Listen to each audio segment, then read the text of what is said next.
तो कैसे हैं आप लोग।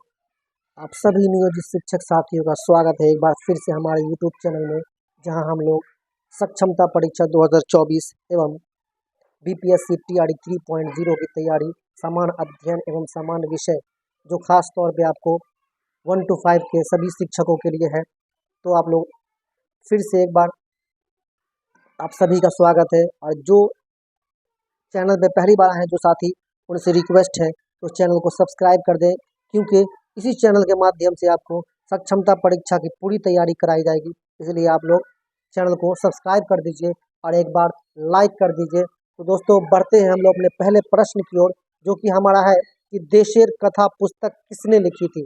यहाँ पे ऑप्शन में दिया गया है दोस्तों कि देशेर कथा पुस्तक जो है आपको किसने लिखा था। हमारे पास ऑप्शन है सखाराम गणेश देवेस्कर, राजेंद्र प्रसाद, निवारण चंद्र या मुरली मनोहर प्रसाद। तो दोस्तों इसका जो सही उत्तर है वो आपको है सखाराम गणेश देवेस्कर, यानी कि ऑप्शन नंबर ए का बिल्कुल एकदम करेक्ट है।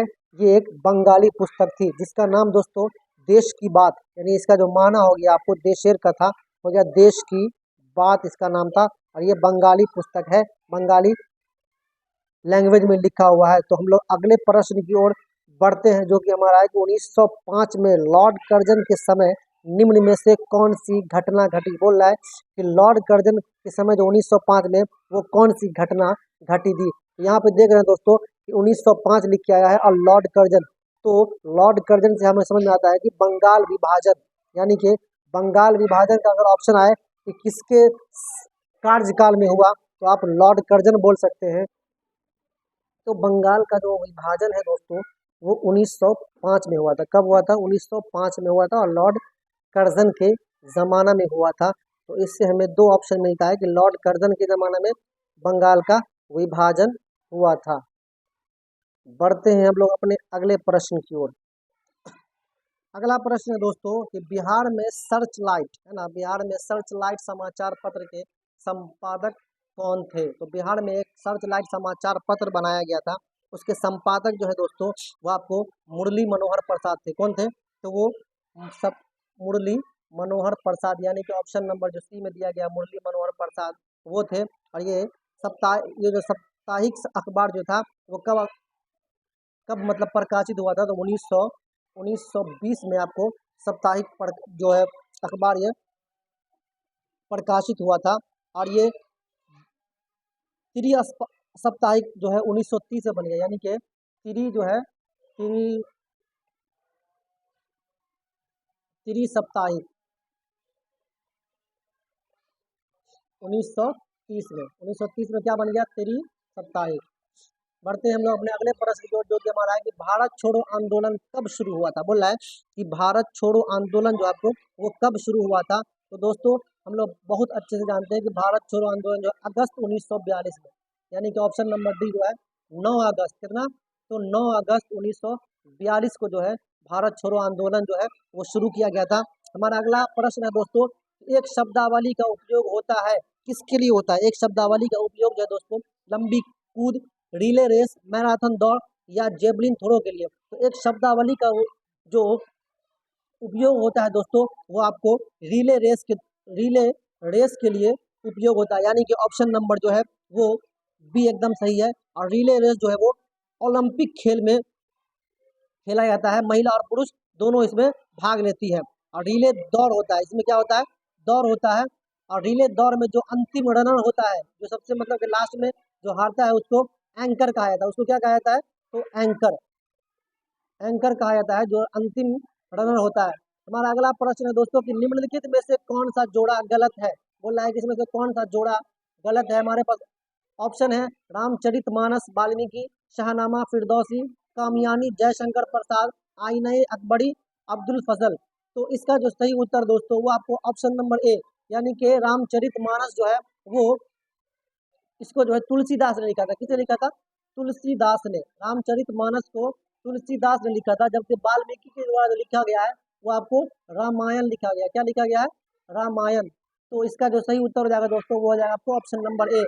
बढ़ते हैं हम लोग अपने अगले प्रश्न की ओर, जो कि हमारा है कि भारतीय राष्ट्रीय कांग्रेस के संस्थापक कौन थे। बहुत बार प्रश्न आ गया है कि भारतीय राष्ट्रीय कांग्रेस के संस्थापक जो है वो आपको एओ ह्यूम थे, एओ ह्यूम। हमारा अगला प्रश्न दोस्तों कि स्वराज मेरा जन्मसिद्ध अधिकार है। एक बार फिर से ये प्रश्न रिपीट हुआ है, तो और मैं इसे लेकर रहूंगा, ये किन्होंने कहा था? तो आपको हम लोग भली बात जानते हैं कि आपके जो बाल गंगाधर तिलक है, जिसको हम लोग लोकमान्य की अवधि उपाधि मिली थी, उन्होंने ही कहा था कि स्वराज मेरा जन्मसिद्ध अधिकार है, मैं इसे लेकर रहूंगा। दोस्तों समय कम है, इसलिए हमें जो है आज का जो सेशन है वो आपको करना करना भी है। आज का सेशन और आगे वाला जो सेशन है, अब समय को देखते हुए आपको जोश खरोश से तेजी में बढ़ना होगा। तो आगे हमारा प्रश्न है कि रविंद्रनाथ टैगोर ने अपनी नाइटहुड जो उपाधि है वो किसके कारण त्याग दी थी? कौन से आंदोलन में जो है क्रूर, यहाँ दिया गया कि सभी ने अवज्ञा आंदोलन का क्रूर दमन की वजह से, या भगत सिंह को फांसी दिया जाना उसकी वजह से, या जलियांवाला बाग हत्याकांड से, या चौरी चौरा के। तो दोस्तों आप लोग को बता दें कि रविन्द्रनाथ टैगोर ने नाइटहुड की जो उपाधि है वो आपको जलियांवाला बाग जो हत्याकांड हुआ था उसके खिलाफ जो है, उसी के खिलाफ अपनी आवाज यानी विरोध करने के लिए इसको जो है उपाधि को लौटा दिया था। क्यों? क्योंकि जो है अंग्रेजों ने जो है निहत्थों आदमी पर, भीरों पर गोली चलाने का आदेश दिया था, इसलिए इन्होंने इसको त्याग दिया था। बढ़ते हैं अगले प्रश्न जो कि है कि भारत सेवक समाज, सर्वेंट ऑफ इंडिया सोसाइटी की स्थापना किसने की थी?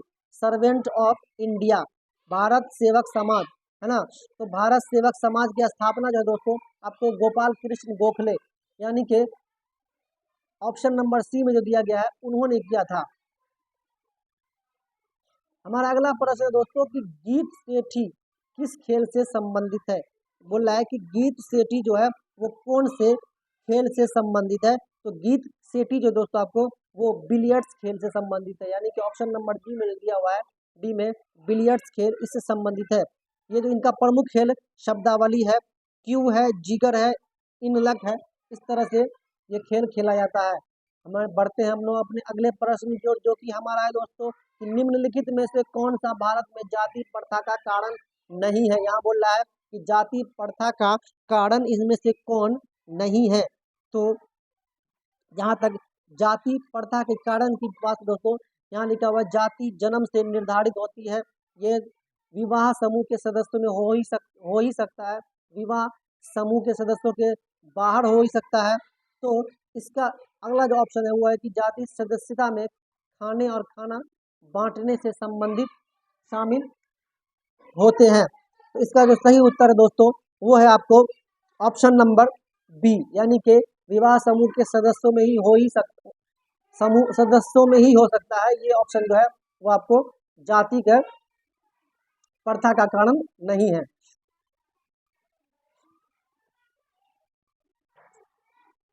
अगला प्रश्न है दोस्तों कि प्यूरा, PURA का अर्थ क्या है? PURA का फुल फॉर्म पूछ रहा है कि PURA का फुल फॉर्म क्या है? तो इसका है option providing of urban amenity, provision of urban amenities, policy of urban, या प्रोविजन ऑफ अर्बन ओमेनिटी। तो इसका जो सही उत्तर है दोस्तों वो है आपको कि प्रोविजन ऑफ अर्बन ओमेनिटीज, यानी कि ऑप्शन नंबर बी।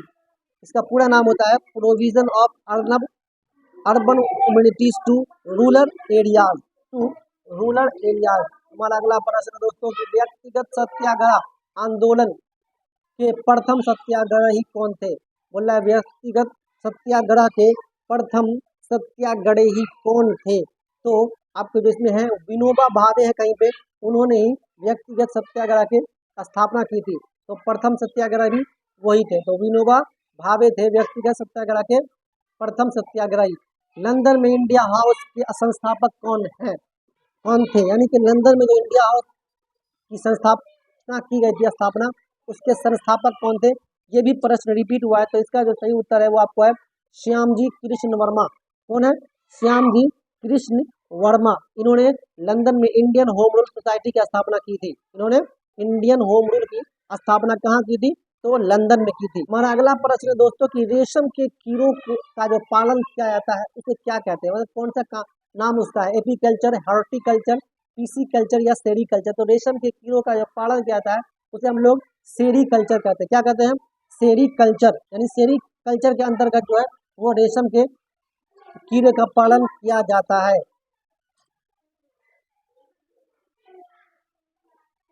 बढ़ते हैं हम लोग अपने अगले प्रश्न की ओर, जो कि हमारा है कि मेट्टूर बांध किस नदी पर बांधा गया है। बोल रहा है मेट्टूर बांध जो है वो आपको किस नदी पर बांधा गया है। ऑप्शन है गवानी, कावड़ी, हिमावती या पलार। तो मेट्टूर बांध जो आपको वो आपको कावेरी नदी पर बनाया गया है। कावेरी नदी है, कहाँ है दोस्तों, कर्नाटक में है। कहाँ है, तो कर्नाटक है ना, कर्नाटक में आपको मेट्टूर बांध।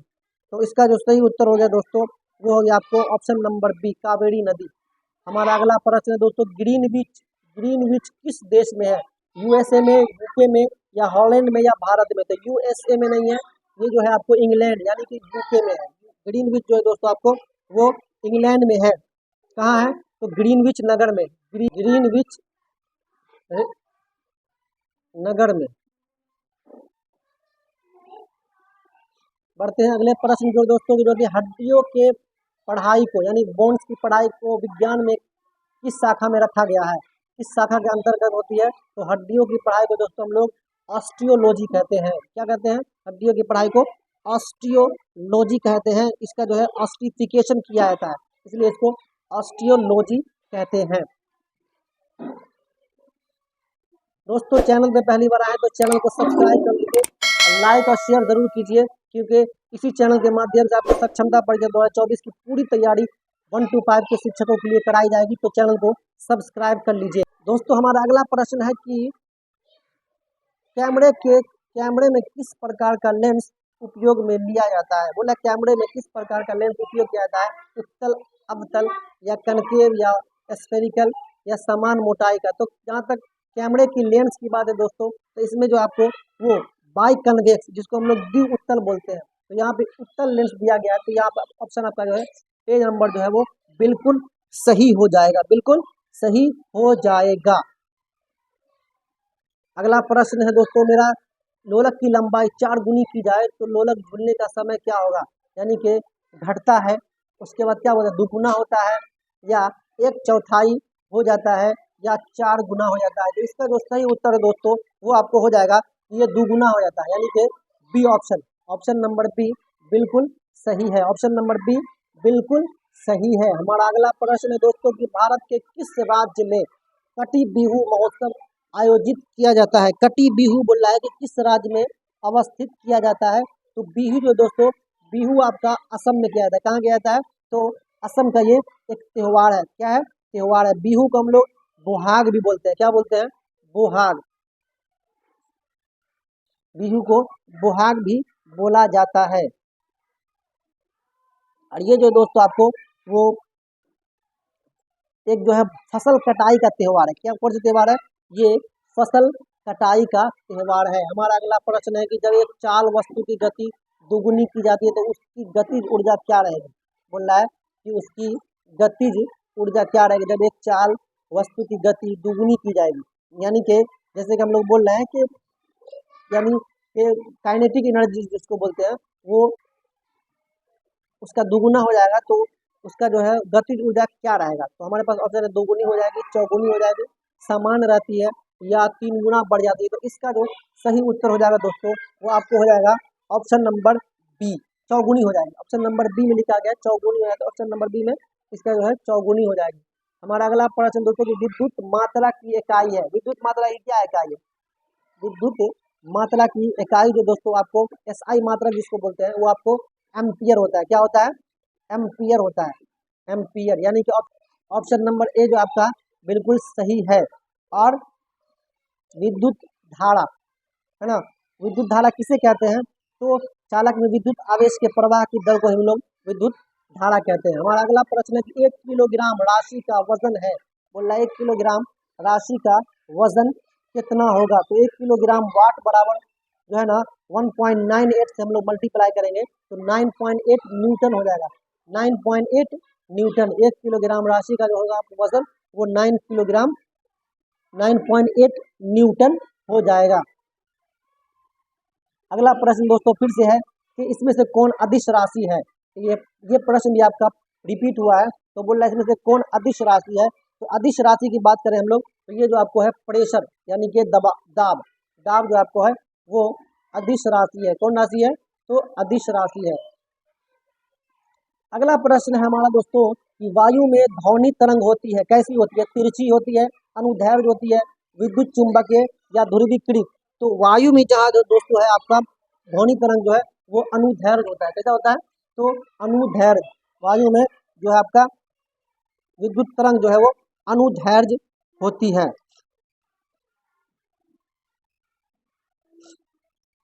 दोस्तों हमारा अगला प्रश्न है कि गांधी जी द्वारा शुरू की गई साप्ताहिक पत्रिका का नाम क्या था? है ना, साप्ताहिक पत्रिका जो थी वो कौन सी थी? तो गांधी जी के द्वारा जो है साप्ताहिक पत्रिका जो थी वो आपको यंग इंडिया थी। कौन थी? तो यंग इंडिया नामक साप्ताहिक पत्रिका का उन्होंने संपादन किया था। कहाँ से? जब दक्षिण अफ्रीका में हुए थे तो उन्होंने अत्याचारी को देखकर ये साप्ताहिक पत्रिका यंग इंडिया का संपादक किया था। बढ़ते हैं हम लोग अपने अगले प्रश्न की ओर। दोस्तों चैनल पे आप लोग पहली बार आए हैं तो चैनल को सब्सक्राइब कीजिए और अपने साथियों के साथ शेयर कीजिए और लाइक जरूर कीजिए। हमारा अगला प्रश्न है दोस्तों कि मड़मागांव पत्तन स्थित है। मड़मागांव कहाँ स्थित है ना, जो कि हमारे पास ऑप्शन है उड़ीसा में, तमिलनाडु में या आपको गोवा में या केरल में।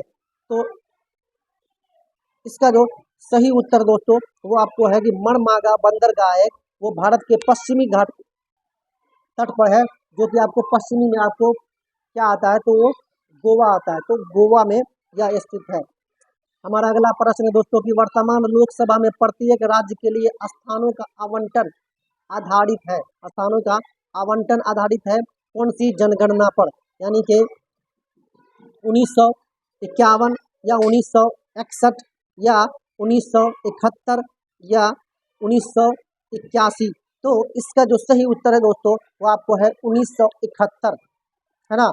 1971 की जो जनगणना है उसी के आधार पे ये आवंटन आधारित है। तो सही उत्तर इसका हो जाएगा दोस्तों ऑप्शन नंबर सी। हमारा जो अगला प्रश्न है दोस्तों वो है कि निम्नलिखित में से कौन सी नदी प्रसिद्ध शिवस समुद्रम जलप्रपात बनवाती है? बोल रहा है कि निम्नलिखित में से जो कौन नदी है आपको वो जो है वो शिवस मुद्रम जलप्रपात बनाती है। तो इसमें जो आपको इसका जो सही उत्तर है दोस्तों वो है आपको कि कावेरी नदी जो है आपको वो शिवस समुद्रम जलप्रपात बनाती है। और कावेरी नदी जो है आपको की ऊंचाई जो है वो यानी कि 98 मीटर की ऊंचाई से जल गिरता है। इसी को जलप्रपात जो गिरता है जिसको हम लोग झरना बोलते हैं वो 98 मीटर की ऊंचाई से गिरता है। हमारा अगला प्रश्न है कि रामनाथ गोयनका पुरस्कार किस क्षेत्र में योगदान के लिए प्रदान किए जाते हैं? रामनाथ गोयनका पुरस्कार किस क्षेत्र में योगदान के लिए प्रदान किया जाता है? तो दोस्तों आपको पत्रकारिता के जो है क्षेत्र में दिया जाता है। तो ऑप्शन नंबर ए बिल्कुल करेक्ट। हमारा अगला प्रश्न है दोस्तों कि छत्तीसगढ़ राज्य की स्थापना किस वर्ष हुई? बोल रहा है छत्तीसगढ़ राज्य की स्थापना दोस्तों किस वर्ष हुई? तो हमारे पास ऑप्शन है 1997, उसके बाद है दोस्तों 1999, उसके बाद है दोस्तों आपको 2000 ईस्वी, है ना, उसके बाद आपको 1998। तो इसका जो सही उत्तर है दोस्तों वो आपको है 2000 ईस्वी। इसका जो सही उत्तर है दोस्तों वो आपको है 2000 ईस्वी, यानी कि ऑप्शन नंबर सी आपका बिल्कुल सही है। ऑप्शन नंबर सी जो है यानी जिसमें लिखा हुआ है 2000 ईस्वी। तो छत्तीसगढ़ राज्य की स्थापना जो है वो मध्य प्रदेश का विभाजन करके 1 नवंबर 2000 को जो है आपका किया गया है। बढ़ते हैं अगले प्रश्न की ओर, जो कि हमारा है कि डैश भारत का एक प्रमुख लौह अयस्क क्षेत्र है, वो कौन सा है? यानी कि प्रमुख लौह अयस्क क्षेत्र है। हमारे पास ऑप्शन है तमिलनाडु, छत्तीसगढ़, गुजरात, राजस्थान क्षेत्र, उत्तर प्रदेश, बिहार या उड़ीसा, झारखंड। तो इसमें जो है आपको सही उत्तर है आपको उड़ीसा और झारखंड जो है वो प्रमुख लौह अयस्क का क्षेत्र है। प्रमुख लौह अयस्क का क्षेत्र आपको उड़ीसा और झारखंड है। बढ़ते हैं अगले प्रश्न की ओर, जो कि है कि पृथ्वी को सूर्य की परिक्रमा करने में लगते हैं, मतलब लगभग कितना दिन लगता है पृथ्वी को सूर्य की परिक्रमा करने में? तो इसको जो दोस्तों आपको 365.25 यानी कि ऑप्शन नंबर जो बी है आपका बिल्कुल सही है। क्यों? क्योंकि 365 पॉइंट जो 25 है ये 4 साल मिलके 366 हो जाता है। उसी को हम लोग लीप ईयर कहते हैं। क्या बोलते हैं?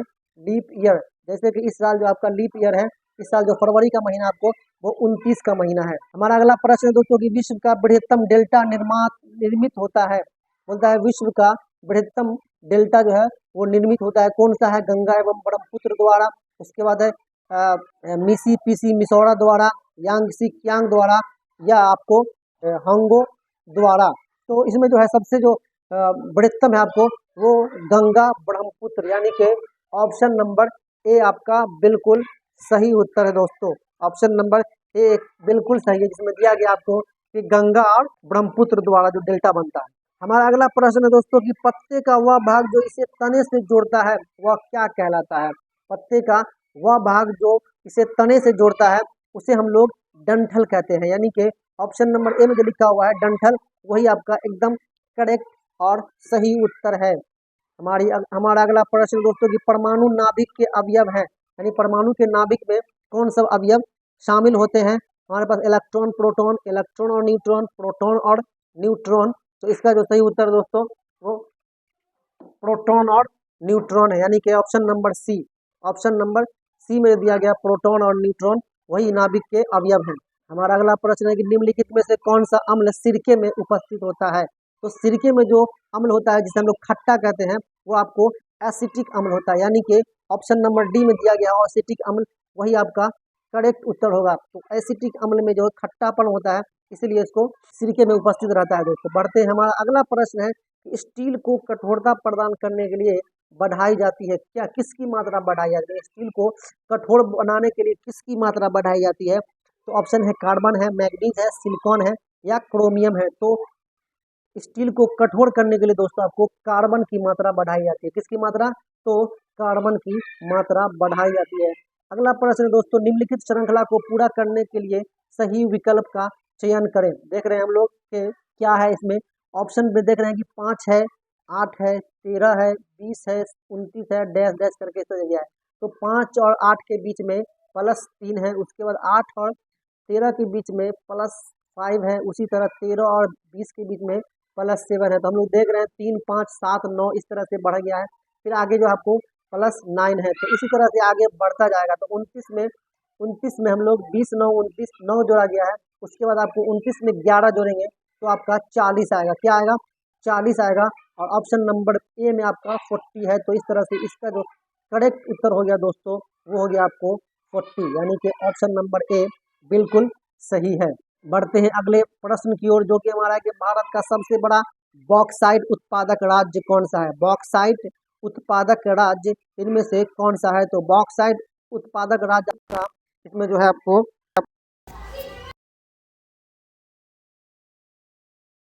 हमारा जो अगला प्रश्न है दोस्तों उसमें लिखा गया है कि कौन सा मंत्रालय खेल पुरस्कार के सम्मान से जुड़ा हुआ है? बोला कौन सा मंत्रालय जो है वो आपको खेल मामले से जुड़ा हुआ है, खेल पुरस्कार से जुड़ा हुआ है। तो जाहिर सी बात है दोस्तों कि आपका खेल मंत्रालय ही होगा जो खेल पुरस्कार से जुड़ा होगा। तो इसमें युवा मामला और खेल मंत्रालय जो है, यानी कि ऑप्शन नंबर बी जो दिया गया है वही आपका बिल्कुल सही उत्तर है। हमारा अगला प्रश्न है दोस्तों कि पोखरण 2 परीक्षण कब किया गया था? बोल रहा है पोखरण 2 परीक्षण कब किया गया था? तो हमारे पास उत्तर है 11 जून 1998, 9 जून 1998 या 11 मई 1998 या 20 मई 1998। तो इसका जो सही उत्तर है दोस्तों पोखरण 2 जो है 11 मई और 13 मई, यानी कि 11 मई और 13 मई 1998 को किया गया था।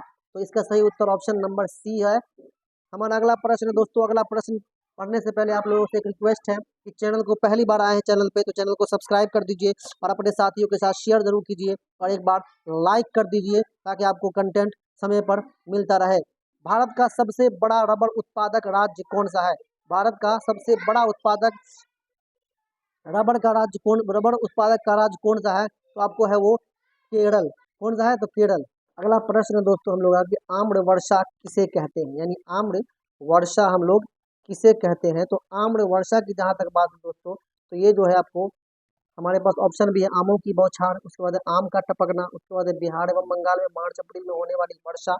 तो आम का फसल, तो इसका जो सही उत्तर है दोस्तों वो है बिहार एवं बंगाल में मार्च में होने वाली, यानी कि मार्च अप्रैल में जो होने वर्षा होती है उसे हम लोग आम्र वर्षा बोलते हैं, इसे ही हम लोग आम्र वर्षा बोलते हैं।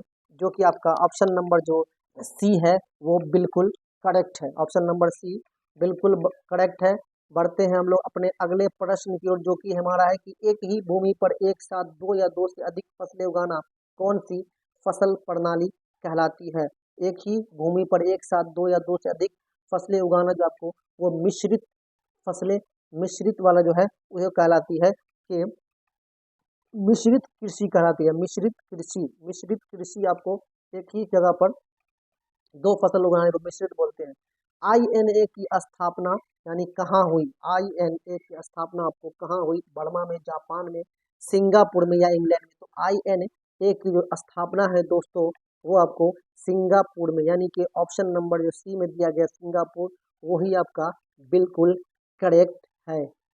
हमारा अगला प्रश्न है दोस्तों, केंद्र सरकार द्वारा राष्ट्रीय खेल विकास कोष एनएसडीएफ की स्थापना किस वर्ष की गई थी।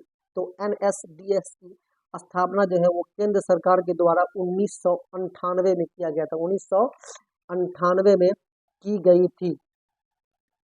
बहुत ही इम्पोर्टेंट क्वेश्चन है दोस्तों। बढ़ते हैं हम लोग अपने अगले प्रश्न की ओर, जो कि हमारा है कि अधिकतम नरमपंथी नेता थे, यानी अधिकतम जो नरमपंथी नेता थे वो कहीं कहाँ के थे, ग्रामीण क्षेत्रों से थे, शहरी क्षेत्रों से थे, या ग्रामीण तथा दोनों से थे, या पंजाब से थे। तो अधिकतम जो गर्मपंथी जो नेता अधिकतम जो नरमपंथी जो नेता थे ना वो पढ़े लिखे वकील और पत्रकार और शिक्षक थे। कहाँ वो पढ़े लिखे थे और शिक्षक थे और वो पत्रकार में से थे, तो वो शहरी क्षेत्र के थे। कहाँ के थे, तो वो शहरी क्षेत्र, यानी कि ऑप्शन नंबर बी में जो दिया गया शहरी क्षेत्र थे वो अधिकतम नरमपंथी नेता थे।